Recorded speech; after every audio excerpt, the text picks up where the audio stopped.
Son nom de code, NLX-112. Cette molécule, développée par la société Neurolixis, pourrait changer la vie des personnes atteintes par la maladie de Parkinson. La recherche se fait en partie dans ce laboratoire partenaire. Je réalise certains éléments de la molécule que l'on peut comparer à une brique de Lego.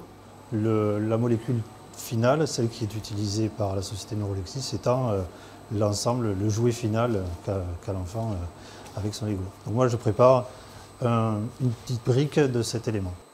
L'ambition des chercheurs est d'annihiler les effets secondaires engendrés par le traitement principal de la maladie de Parkinson, la lévodopa.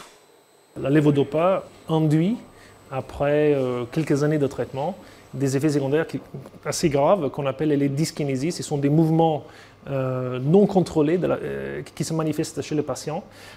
Et notre molécule, on pense, devrait pouvoir réduire, voire éliminer ces effets secondaires qu'on appelle les dyskinésies. La société Neurolixis, fondée à San Diego, aux États-Unis, a choisi d'installer une filiale en France. Elle bénéficie ainsi des avantages fiscaux pour la recherche. Le cofondateur, ancien salarié du groupe Pierre Fabre, passe plusieurs heures par jour en audioconférence. Normalement, l'étude d'imagerie est prévue pour commencer dans les prochains 2-3 mois.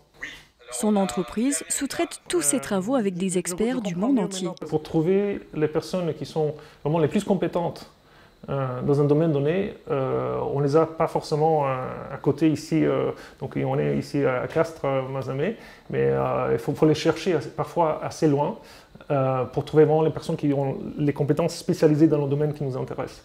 Et donc ça peut être partout dans le monde. La société vient de recevoir $1 million de la fondation britannique Parkinson UK.